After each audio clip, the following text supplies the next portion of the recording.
O general alemão Friedrich Paulus, comandante do 6º Exército durante a Batalha de Stalingrado. Ele foi capturado em 1943, quando após quase 7 meses de combates, se rendeu ao Exército Vermelho diante da impossibilidade de continuar lutando. Hoje vamos ver o que aconteceu com ele desde a sua captura até a sua morte, passando também pelas suas revelações bombásticas nos julgamentos de Nuremberg. O desastre de Stalingrado pôs fim ao papel ofensivo da Alemanha na União Soviética, um tremendo golpe para o moral e também privou a Alemanha de cerca de 300 mil homens treinados insubstituíveis. As autoridades soviéticas conseguiram convencê-lo a renunciar às ideias do nacional-socialismo e a trabalhar como propagandista da ideologia soviética.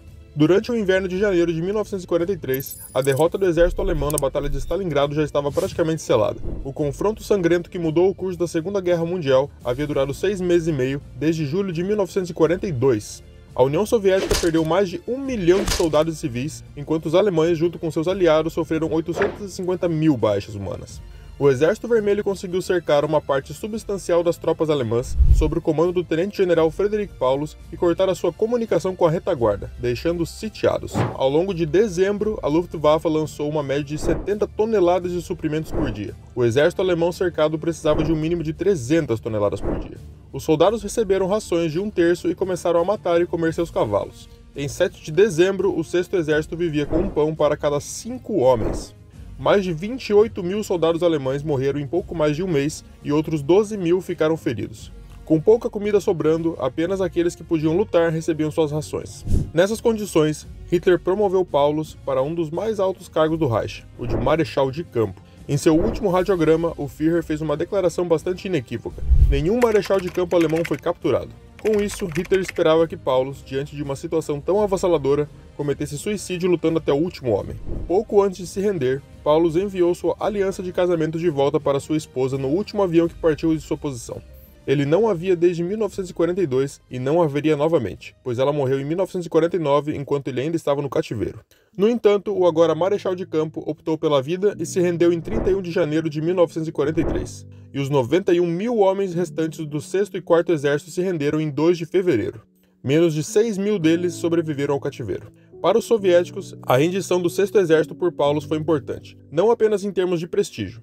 Após a invasão alemã em junho de 41, o governo soviético, em conjunto com os comunistas alemães exilados, alguns dos quais já haviam imigrado para a União Soviética na década de 1930, após os nazistas chegarem ao poder, tentou uma organização antifascista composta por prisioneiros de guerra. E após a Batalha de Stalingrado, que minou a fé dos alemães em alcançar a vitória final, 91 mil soldados da Wehrmacht foram feitos prisioneiros, tornando-se uma ocasião promissora para os comunistas alemães lançarem sua organização.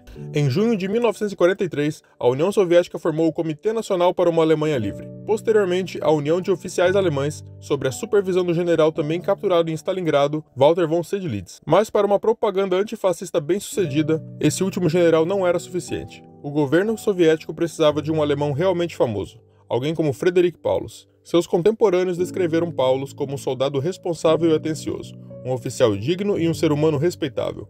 No entanto, como descrito pelo historiador alemão Joachim Wider em uma parte de seu livro intitulada Catástrofe no Volga, Paulus não era um comandante proeminente e se sentia mais confortável desempenhando tarefas administrativas ao invés de liderar um exército na guerra. Na verdade, ele era um oficial destacado no Estado-Maior-General.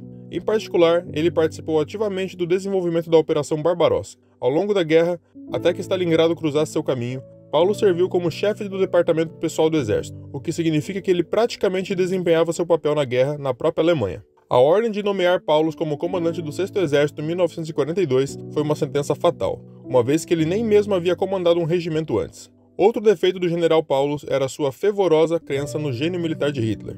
No entanto, ao recusar-se a cometer suicídio, ele desobedeceu à vontade do Führer pela primeira vez. Mesmo quando foi capturado, o marechal de campo declarou que ainda era um nacional-socialista. Quando a ideia da união antifascista dos soldados alemães chegou aos seus ouvidos, Paulus a condenou veemente e recomendou estritamente a todos os prisioneiros de guerra alemães que não se juntassem a ela. No entanto, Paulus logo mudou de opinião. Ele foi influenciado por manipulação psicológica em sua casa de campo em Dubrov, perto de Moscou. Ele foi investigado diariamente a se alinhar com a União Soviética, informando-os dos eventos ocorridos nos meses seguintes de Stalingrado.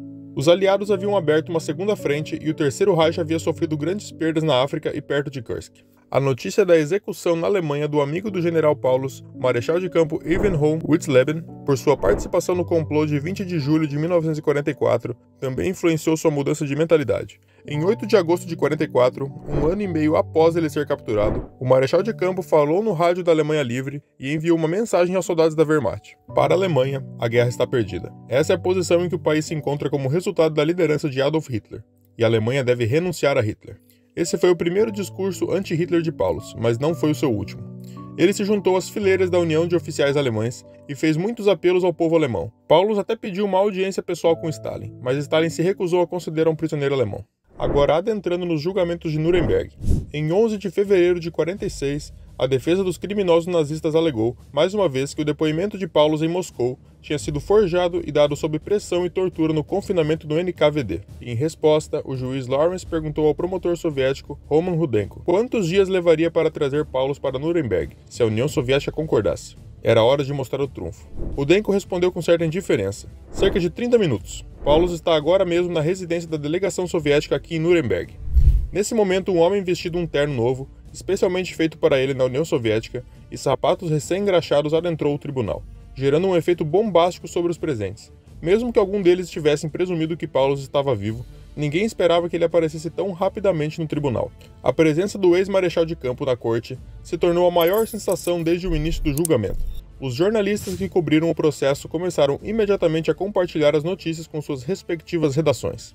Durante o interrogatório, Paulus relatou que no começo de setembro de 1940, quando começou a trabalhar no comando-chefe do exército, deparou-se, entre outros documentos, com um documento de inteligência inacabado, focado em uma ofensiva contra a União Soviética.